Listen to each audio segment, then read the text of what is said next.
So dear students, today I will discuss about Coulomb's law. Okay. So in the last three video I have discussed about electric charge and its property, but now it's time to discuss about Coulomb's law. And basically sometimes problems are asked from this law also. So this is a very simple topics, the 10 plus 2 level topics But sometimes questions are asked, and basically the problems asked from here on the basis of superposition principle mainly. So I'll discuss this thing mainly. Okay. So though you know about this Coulomb's law very well, but conventionally I have to define Coulomb's law again and discuss with you. Okay, so what is the Coulomb's law? By Coulomb's law we can measure the amount of attraction or repulsive force between two charged particles. If q1 and q2 are 2 point charge, obviously they are at rest. If they are at rest and if they are placed at a distance r, then the magnitude of force between this charged particle, maybe it is repulsion or attraction, it will depend upon the nature of charge. If the two charges are of same nature, then the force will be repulsive, and if they are of different nature, then the force will be attractive. But the magnitude will be proportional to the magnitude of force will be proportional to the magnitude of product of these two charges, that is mod q1 q2, and also proportional to 1 by r square. So if you write it in this form, in equality form, then you have to put a proportional to constant, and that is f is equal to, let me take it as k dash into mod q1 q2 by r square. So this is the mathematical form of Coulomb's law. But here the proportional to constant k dash is depend upon two things. One is obviously system of unit, and another is obviously on medium. Okay, and this will basically characterized by the dielectric constant of medium. Okay, and this is due to the polarization effect. You can understand this thing on the chapter polarization. I will discuss in detail that why the forces will be changed when we talk about the forces between two charges in other medium instead of air medium. So in air medium the force will be maximum, but when we will take the whole system to another medium, then the force will be decreases by certain amount. So we will study later on in polarization that how this force will be decreased. But now let me give you the information that you have already know, I think, that what are the values of k dash in different medium and in different system of unit. So if you talk about CGS unit and air medium, so first let me calculate, or let me take the case of CGS unit. Okay, so in CGS unit, if you measure these forces in air medium, then you will get just this will be only mod q1 q2 by r square. But in other medium, what will happen? The force will decrease by an amount such that it will be 1 by k times the force in air medium, and here k is nothing but the dielectric constant of this medium. Dielectric constant of the medium. Constant of the medium.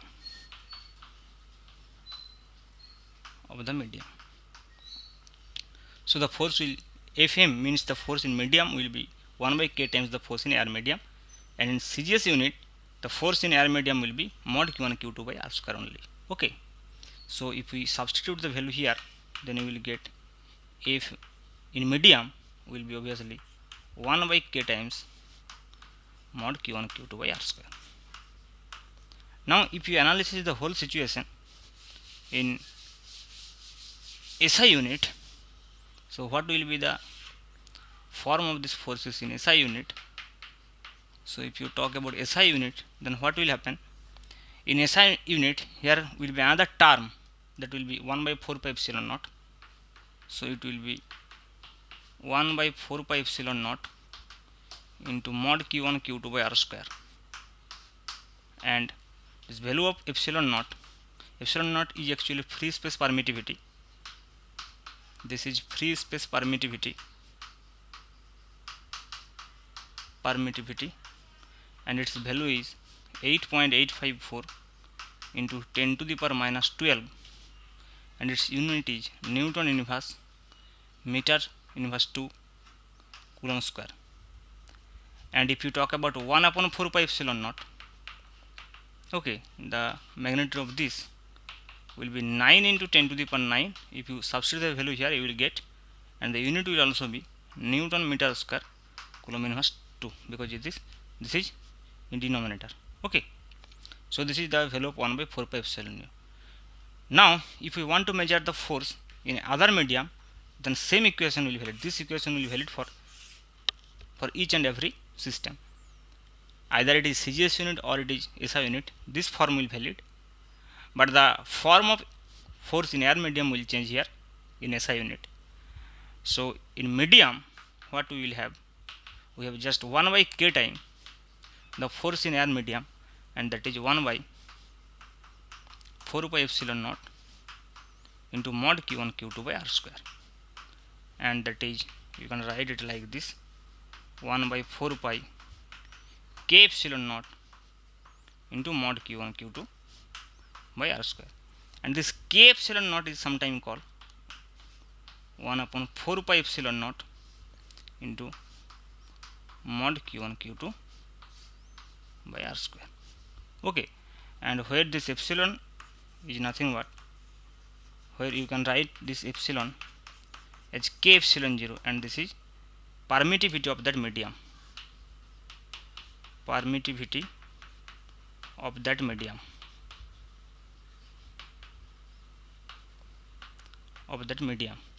and if you talk about k here, so k can be defined like this,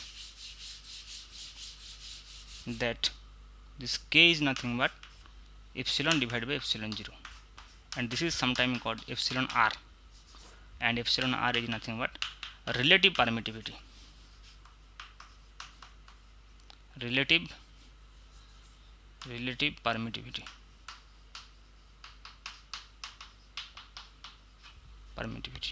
Okay, so this is how you can get the force in different medium and in different unit. So let me write down this equation, this form of equation, all form of equation. Okay, so what was, so let me give you the whole thing on a single paper. That is, F is equal to, you can write it simply mod q1 q2 by r square. We have 4 form. Okay, you can write it just 1 by k into mod q1 q2 by r square, and you can write it as 1 by 4 pi epsilon naught into mod q1 q2 by r square, and also you can write it like 1 by 4 pi k epsilon naught, or you can just simply write down 1 by 4 pi epsilon, because k epsilon naught can be written as epsilon. Okay, so these are the 4 forms. So this form is, we have measured in CGS unit and air medium. This form is for CGS unit, but for other medium. This form is for SI unit and obviously air medium, and this is SI unit but in other medium. Okay, so these are the 4 forms of Coulomb's law according to the different system of unit and different medium. Okay, so these are the 4 forms of this Coulomb's law that we are going to use in most of the cases. Okay, so now let me involve the vector form of Coulomb's law so that you can understand what will be the direction of force. So as force is a vector quantity, you have to represent it in terms of vector also to give the direction of the forces. Okay, so let me give you the vector form of Coulomb's law. So this will be more useful sometimes for problem solving purpose. Okay, so let me discuss now about the vector form of Coulomb's law. Vector form of Coulomb's law.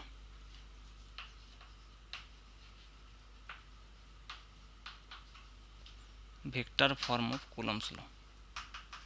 Okay, and what is the vector form? let me take a charge over here q1 and a charge here q2, and position vector of q2 with respect to q1 is suppose r21.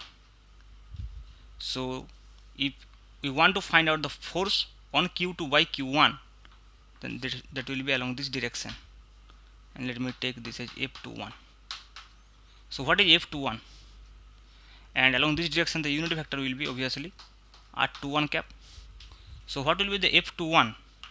So the magnitude of f21 will be just 1 by 4 pi epsilon naught. We will take this formula as mod q1 q2 divided by r square. So we have this f21 just 1 by 4 pi epsilon. This is the magnitude, and this r square now can be written as this r21. Okay, and to find the direction of this f, if you write down this f in vector form, then you have to put the unit vector over here r21 cap. So this is a vector form of Coulomb's law. But if you want to write down this in place of unit vector, if you want to write down in terms of vector, then you can put here the unit vector is nothing but, you know, the unit vector is just the vector divided by magnitude of this vector. So in that case it will be just, I can write here 1 upon 4 pi epsilon naught into, so this can be write as mod q1 q2 divided by, so if this can be written as just like r21 divided by r21, so it will be r21 cube into r21 vector. So this will be the form now f21. This will be the vector form. Okay, but there is another method of representing this thing with respect to the coordinate system. Here we have chosen the origin at q1, that's why this is the position vector of q2 with respect to q1, and here we have chosen the origin at q1. But if you have an arbitrary origin like this, so suppose this is our coordinate system and this is the origin, and this has the position vector, in that case r1, and this point has the position vector r2, and you can find r21 by using simple triangle law, that r1 vector plus r21 vector is nothing but r2 vector.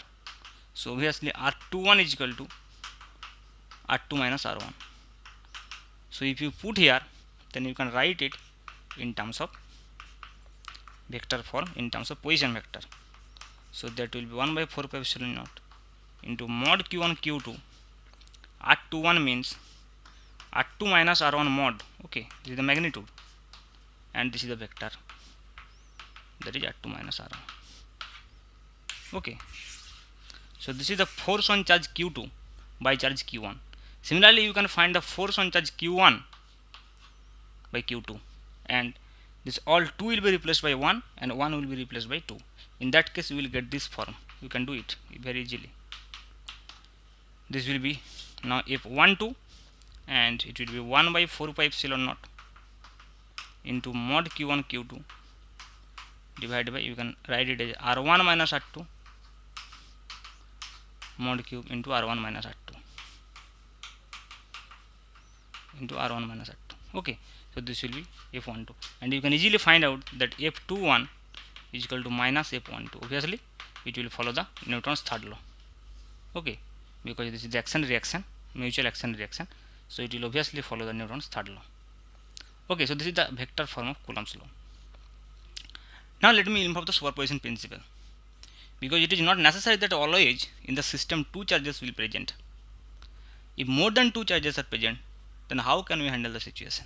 So let me see the thing, and that is called obviously superposition principle, and this kinds of problems can be solved actually by using superposition principle. Okay, when a third or fourth charge will be there in the system, and the problems are asked on that topics always. There are hardly chance that questions are asked on these topics, but if they ask topics from this question from this topic, then obviously they will ask from superposition principle, obviously, because otherwise you have done most of the cases in 10+2 level. Okay, so this is superposition principle. Superposition principle. So what this actually, if we have two charges, okay, q1 q2, q1 and q2, then we can easily find out the force between this from the Coulomb's law directly. But if there is a third charge, suppose q3, and we want to find out the force on q3, then what we have to do, we have to just find out force by q1 on q3, that you can write it as f13 or 31, force on 3 by 1, f31, and you have to find out force on 3 by 2, that is f21, and you have to take the vector sum. So this is the superposition principle. So net force on q3, that is f3, will be the vector sum of f31 plus f21, and f21 will not disturb f31, as well as f31 will not disturb f21. So when q1 will give the force on q3, then q2 will not disturb this. This is the assumption of the superposition principle, and it will work very good. Okay, it works actually, this assumption, that when this q1 will interact with the charge q3, in that case, or at that instant, this q2 will not interact with this q3. We can assume, and if you find assuming this, by using the vector addition, if you find the f3, the net force on q3, by just taking the vector sum of these individual forces, then you can get the result which will exactly match on experimental result. So this assumption will work very good. Okay, so this will be the superposition principle. And obviously, if another charge is there, suppose here is also a charge q4, and in that case we have to take that force also, and that you can write it as f43. Okay, so whatever charges are there, so we have to find out the force individually for each and every charge, and then you have to take the vector sum. So another force may be involved here, 43 plus dot. So you have to take the vector sum of all the forces. But this is the case for discrete charge distribution. You can see this is the case of discrete charge distribution. But the same thing can be applied on continuous charge distribution also. So in place of this vector sum like this, we have to take their integration for continuous charge distribution. Suppose instead of this q1, q4, q2, or more charges, that is q5, q6, more charges if there are, then we will get n number of force, and we have to add all these n number of force by using vector addition. But instead of this, if there is a continuous charge like this, suppose maybe it's a line charge, maybe it's a surface charge, maybe it's a volume charge, then what we have to do, we have to take a small charge dq here. We have to take a small charge dq here. So in that case, let me rub this. So if this is a line charge, suppose, but this is a continuous charge, in that case what you have to do, you have to take a charge dq here, and due to this dq you have to find out the force here on this charge. Maybe it's, let me take now, it's just q. It is not necessary now to take q3. So if you take q, or sometimes it is taken as q0 also. So we have to find out the force on this q0 due to this dq. Okay, and that will be df, and then we have to take the integration of df, and that will be the net force F in case of continuous charge distribution. So this dq now can be treated as a point charge, so you can find, so this will be integration 1 upon 4 pi epsilon naught into dq by r square into r cap, and this dq can be substituted as a lambda dl for line charge, it will be sigma ds for surface charge, and it will be rho dv for volume charge, or sometimes it can be written as rho d tau also. Okay, So in that case, this will be the superposition principle. When the charge is continuously distributed, then we have to use this integration to find the net force. But here, to find the net force, as there is a discrete charge distribution, so we can find each and every force separately, and then we have to add them vectorically. But here, for continuous charge distribution, we have to integrate. We have to take first a small charge dq, and we have to find the force due to dq. Then for the whole geometrical shape of the charge distribution, we have to do integration and take the limit according to the geometry. Okay, so that will be clear when we will solve problem. And mainly questions are asked based on these topics, this continuous charge distribution for JMJ starter for this exam. And there are very low chance of asking question from this topic, this point charge, concept of point charge, because this you have done already this in your 10+2 level. Okay, and the questions are basically asked from field, not only from force. Instead of force, we will see the questions in the form of field, but the concept is same. Okay, the concept is here. One thing I have missed here, obviously this is a force, so dq into q0 will be there also. Okay, q1 q2 r square is for the point, so q0 will be there also. Okay, so this is the main thing, and in the next class I will solve some problems based on these topics. Okay, and then we will move to electric field also. So in the next class I will solve the problems from 2 or 3 problems from Griffiths and from another book also, and then we will move to electric field. Okay, thank you.